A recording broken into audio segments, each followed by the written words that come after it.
So picture this. You've been playing a very complex, emotionally driven game with lore that spans thousands of years and countless events. You fight the final boss, you watch the end credits, and you're satisfied. Good ending. Then, this appears. What? Xenogears was released in 1998 on the Sony PlayStation, and received critical acclaim for its somewhat confusing plot. A couple of years after the game's release, Square Enix released Xenogears Perfect Works, an encyclopedia containing detailed plot descriptions of Xenogears, as well as concept art and development details. This book is beautiful, and if you're a fan of Xenogears, I highly recommend you try and get your hands on a copy. What people took away the most was how the book detailed the timeline of the Xenogears universe, which is the subject of today's video.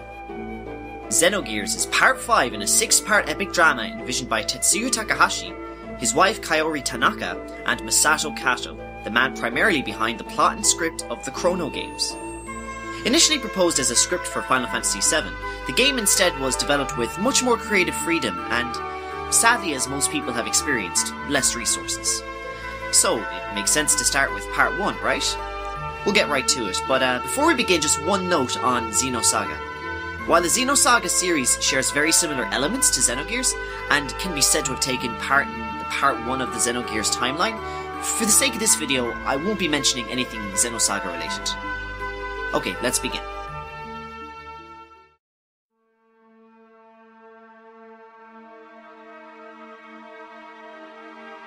At the beginning of the 3rd millennium, mankind lived very much like you and I. They dreamed of reaching the stars and of interstellar travel.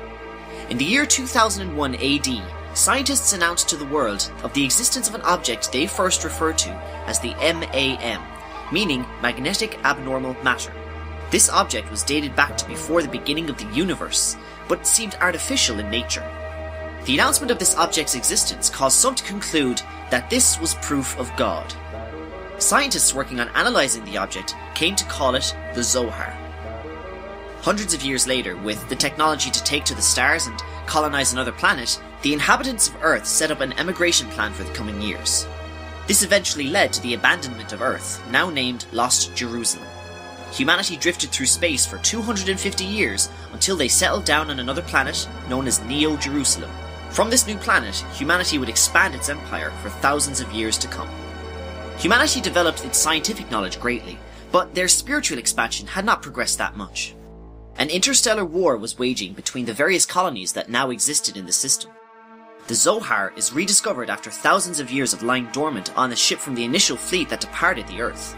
Research begins once again on the object, this time with much more advanced technology, revealing the object's nearly limitless energy output. This research caused the destruction of an entire planet due to an accident.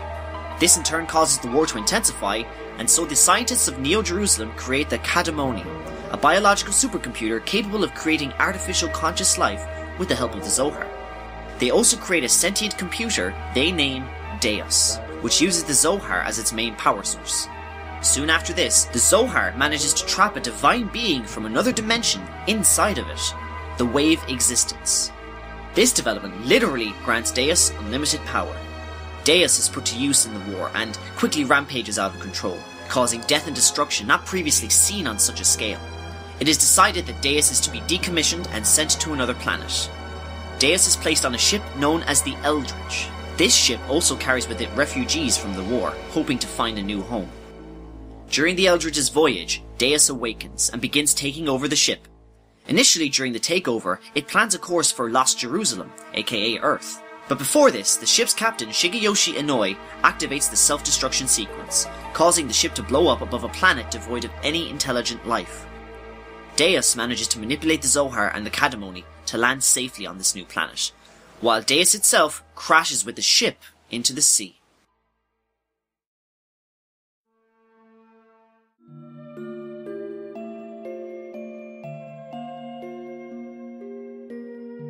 Before the crash, a young boy named Abel touched the Zohar on the Eldritch, becoming the Contact. The Zohar recognized the boy's need for a mother, and so used the Kadamoni to create a mother figure for him. This led to the creation of the Antitype, hereafter known as Ellie, to be at the child's side. The Zohar empowered Abel and Ellie to one day help with freeing the wave existence trapped within, and so the Zohar would reincarnate these two beings throughout the generations, always making sure that they would be together. Abel was the sole survivor of the Eldritch crash, and he found Ellie on the new planet waiting for him. Deus begins its self-healing process, knowing it would take a considerable amount of time. As part of this protocol, a being was created to be the mother of humanity. This being created the first human on the planet, Cain.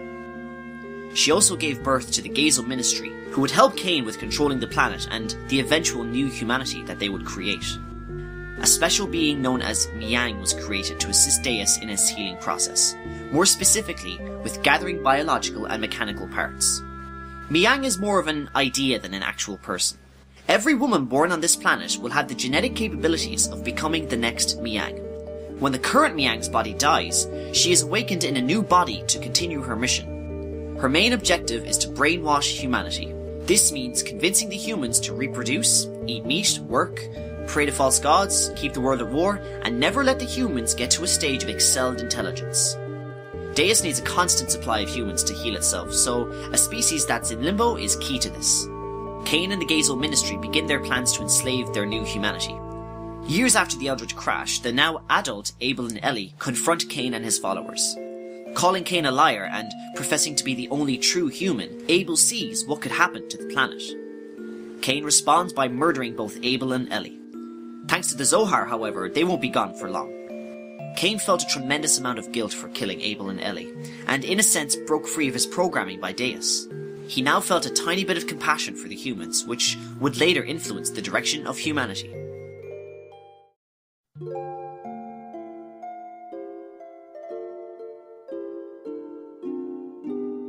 Thousands of years pass by, and what appears to be a very modern civilization begins taking shape, with the 5th millennium being a period of intense technological growth, which includes the mass production of machines known as gears. Gears are powerful weapons that draw on the user's power to fight.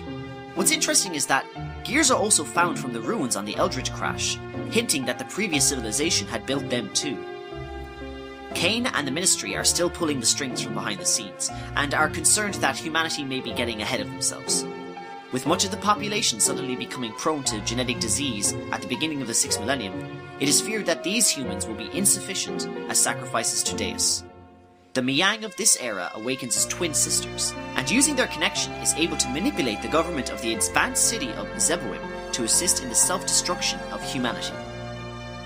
The reincarnation of Abel, otherwise known as the Contact, is born to this age and is named Kim. Studying to become a biological researcher, he joins the federal government with a thesis that may be the key to solving mankind's genetic problems. Kim meets this era's Ellie, and she becomes his wife.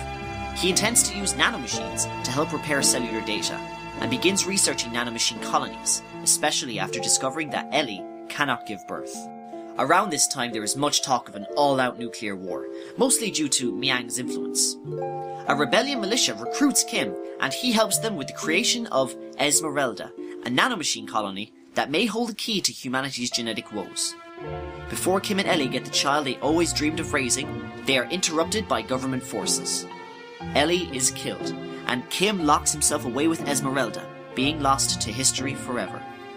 Full-scale nuclear war breaks out, with over 90% of the human population of Earth being eradicated.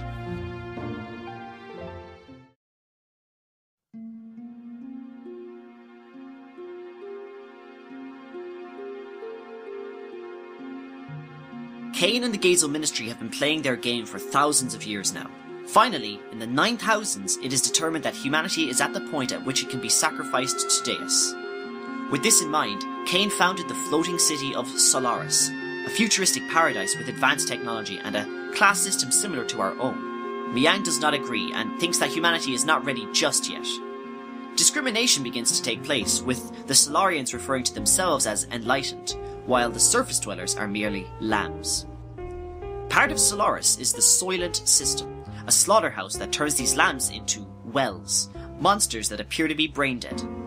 These wells are transformed into food for the population of Solaris that inhibits their true potential and keeps them just stupid enough not to rise up in rebellion.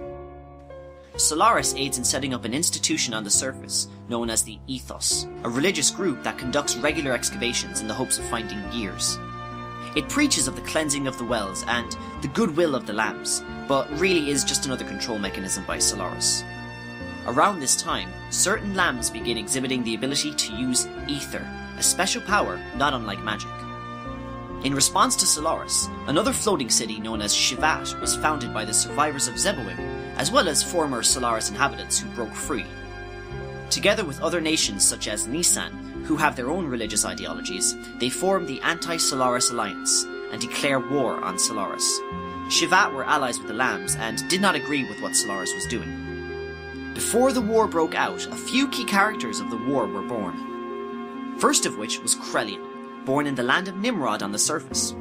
A lamb himself, he moves to the land of Nisan before the war breaks out and discovers the research of Kim, which intrigues him. Krelian becomes the leader of Nisan's army. The Contact and Antitype are born during this period as Lakan and Sophia. Lakan is a painter from Nisan who falls in love with Sophia, the holy mother of the Nisan sect. Lakan is commissioned to paint Sophia, the result of which can be seen in Nisan's church. When the war breaks out, Krelian, Sophia and Lakan all spend a lot of time with each other. Sophia is seen as a symbol of hope for the lambs during the war. Lakan seeks to thwart the Gazel ministry from finding anima relics, special artifacts that allow people to align themselves to interface with gears directly, transforming them into omni-gears. Krelian and Sophia both manage to find gears that have been aligned with anima relics. As the war rages on, a secret alignment was made between Shivat and Solaris. Shivat would give up Sophia to be killed by Solaris. In exchange, the Gazel ministry would give up Miang, who they feel is out of their control. Sophia sacrifices herself in one last attack on Solaris, on her ship the Excalibur, fighting the Solaris craft Merkava, before ultimately being killed. Lakan and Krelian, both who were in love with Sophia, lose their minds. Even though Lakan is the Contact, being chosen by the Wave Existence, he still succumbs to madness. In his rage, Lakan travels to Shivat and sets Miang free. Miang sees the potential in using Lakan to restart humanity once again, and so sets him on the path to find the Zohar. Lakan indeed finds the Zohar, and upon making contact with it, a new personality formed inside of him, that is known as Graf. It should be noted that at this point, Lakan is essentially dead, being replaced by Graf. Graf takes on Lakan's will, but is not considered to be the Contact anymore. He learns how to pass from body to body, and gains immense power, which he hopes will aid him in his new path of destruction. Graf awakens the Diabolos Corpse, ancient weapons of Deus, and bends them to his will. These weapons bring about the Day of Collapse. Like Zeboim all those years ago, about 98% of the surface-dwelling humans are wiped out by these monstrous machines. Shivat takes to the skies, removing itself from surface affairs. The 12 members of the Gazel ministry are also killed around this time, presumably by Graf. So things didn't go so well for Lakan after the war, but what about Krelian? Sophia's death changed his beliefs, with him refusing to believe that any god, be it from Nisan or Ethos or any teachings, could allow something as horrible as to take Sophia away from him. In response, he formed a new goal, to create a god for himself. Luckily, Deus is still around, so that's within his power. Krelian decides to ally himself with Solaris, and using his knowledge of nanotechnology, manages to climb to the top of the Solarian hierarchy, becoming a trusted ally of Cain. He manages to upload the consciousness of 8 of the Gazel ministry into computers, so that their will may live on. Over the course of many years, Krelian becomes more or less the real leader of Solaris, with Cain's apathy making him a glorified figurehead. Krelian establishes communication with Shivat once more, and, as revenge for sending Sophia to her death, gives the gift of eternal life to the Queen of Shivat, Queen Zephyr, and the sages of Shivat. This may seem like a boon, but the Queen knows that Krelian wants to make the Kingdom of Shivat witness the atrocities that are to come as recompense. The kingdoms of Kislev and Ava are formed soon after this. Ava is founded by a former friend of Lakan and Sophia, named Roni Fatima. This kingdom receives aid from Solaris from time to time through an organization called Gebler, while the Kingdom of Kislev establishes a relationship with the Ethos organization, who provides them with powerful gears and technology. In essence, both kingdoms are controlled by Solaris. They begin a war with each other soon after. This war will rage for a couple of 100 years before things get really interesting. So let's just recap the main points we need to take into account before the game begins. Two kingdoms are at war, Ava and Kislev. They use gears, powerful mechanical robots, to fight. Everyone is controlled by Solaris, a floating city in the sky. The main dudes in Solaris really want to resurrect a supercomputer from thousands of years ago who literally has a god bound to him. This being perpetually reincarnates two humans over the course of history to help free itself. It's now been nearly 10,000 years since Deus crashed into the planet and begun its resurrection protocol, and with so much death, destruction and tragedy that has already occurred, we can almost begin the game. We have a few more things to address before we begin part 5 of the Xenogears timeline, where the majority of the actual game takes place. Until then, make sure to subscribe in time for the next video. Thanks for watching, and see you again soon.